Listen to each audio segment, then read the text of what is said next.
problème n'est pas là. Francis Gosselin. Ça sonne comme une arnaque. J'ai-tu une bonne logique, moi, là? Mario Dumont. Dis pas que c'est pour faire plus d'argent. La rencontre. Gosselin. Dumont. Francis, bonjour. Bonjour. Les gens vont peut-être dire qu'on est négatif parce que ça fait 3 ans qu'ils se font taper. Faut que l'inflation atteigne le 2 Yes. Faut que l'inflation revienne à 2 Mais là, il est revenu quand même tout à coup à 2 et au point où beaucoup d'experts se mettent à dire la Banque du Canada a passé tout droit.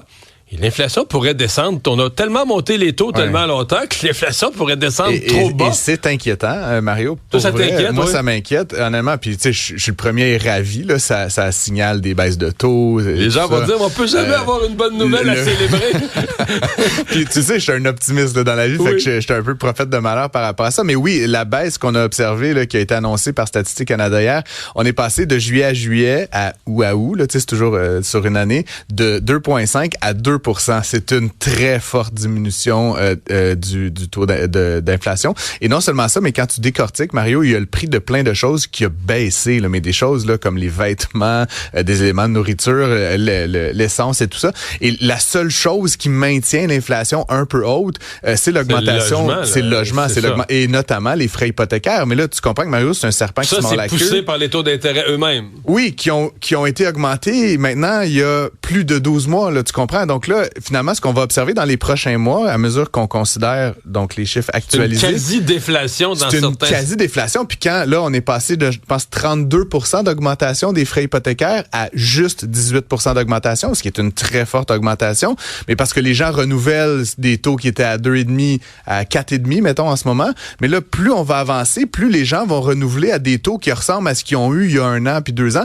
Donc, cette composante-là de l'inflation, là, je sais, c'est un peu technique, va arriver à 0. Et donc, là, ce que plusieurs disent, c'est qu'on pourrait se retrouver dans une situation non plus d'inflation, mais de déflation. Et ça, c'est pourri, là. Ça, c'est la fin du monde, Mario, parce que là, imagine, là, ton hamburger, là, je sais pas, qui coûtait 10 $, là, ben là, il y a plus personne qui veut l'acheter, donc il baisse à 9,90, 9,80, mais là, parce que les prix sont pas faits pour être baissés. Puis là, tu vas dire aux gens, mais là, vous êtes trop, il y a de la déflation, vous êtes trop payé, votre salaire. Vous êtes trop payé, il faut baisser les salaires. Mais personne ne fait ça, fait que là, c'est des licenciements, c'est du chômage, puis le Japon a vécu ça, puis ça a pris 2 décennies s'en sortir là, de la situation déflationniste. Écoute, la Banque du Japon avait des taux négatifs. Ils te payaient pour emprunter de l'argent tellement ils cherchaient à stimuler l'économie, et les gens n'y arrivaient pas au Japon. Ouais, donc là, on n'est pas rendu là. La Banque du Canada nous dit toujours, on vise le 2 mais on vise une fourchette entre 1 et 3. Donc, tant qu'on se situe entre 1 et 3, on est correct.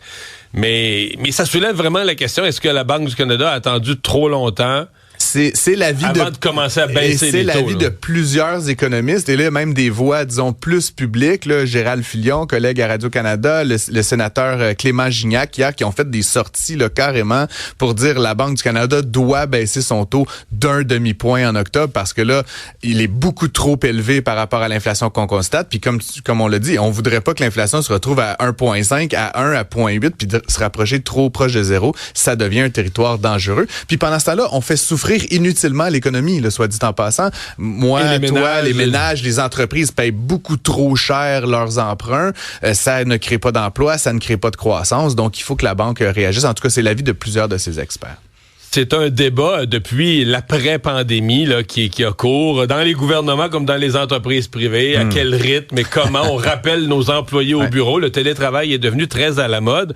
Mais là, Amazon est allé d'un coup assez radical. Oui, le nouveau patron, là, on connaît Jeff Bezos, mais en fait, il a été remplacé par M. Sassi, là, le nouveau patron d'Amazon. Il a annoncé hier dans une directive interne là, que tous les employés de bureau devaient revenir au travail 5 jours par semaine, non négociables. C'est assez radical. Donc, plus de télétravail. Tu sais, j'imagine qu'une fois de temps en temps pour aller chez le dentiste, là, mais non, plus de télétravail. C'est plus la norme. Il y a plus 2 jours, 3 jours par semaine où tu restes chez toi. C'est-tu l'exagération à l'inverse? Parce qu'il y avait on était quand même à peu près convaincu qu'il allait rester un certain télétravail, qu'il y avait une utilité. Ça dépend des entreprises, honnêtement. Puis il y a comme 2 lectures à cette directive d'Amazon. La première, puis c'est ce qui est écrit dans le communiqué, puis je pense qu'ils le croient sincèrement. Ils observent que les gens en télétravail sont moins engagés, moins dans l'innovation, moins dans réfléchir à l'avenir de la compagnie. Ils font leur job, ils font leurs heures, puis rendus à 4h30, punch out, puis ils vont faire le souper, chercher les enfants à garderie. Puis honnêtement, c'est très bien. Mais si ton objectif, que tu es Amazon, que tu veux repousser les frontières de l'économie et de l'innovation technologique,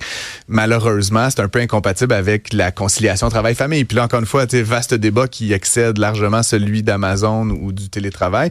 L'autre composante, par contre, Mario, puis je lisais ça sur X hier, ça pourrait être une forme déguisée de licenciement.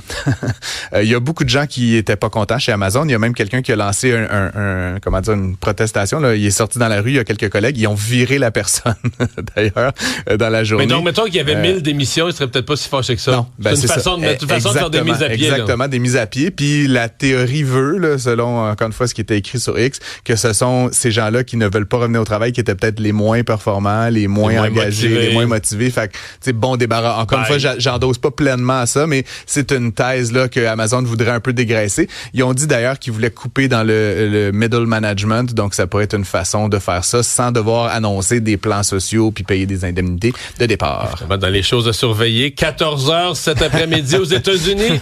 Je vais être rivé sur mon télédiffuseur. Ben oui, c'est l'annonce de la Fed là, qui va fort probablement baisser le taux directeur américain. On pense d'un quart de point, mais bon, on pourrait être surpris. CNN ce matin, je voyais, il disait qu'il y avait rendu presque une majorité d'experts qui croyaient à une baisse d'un demi-point. Écoute, je me prononce pas définitivement. J'ai eu ma boule de cristal a été plus lucide dans les derniers mois, mais là, je t'avouerais qu'on est dans une situation un peu périlleuse. Je te dirais qu'au Canada, je commence de plus en plus à endosser cette thèse-là du demi-point en octobre, mais ça va se perfectionner d'ici au 22.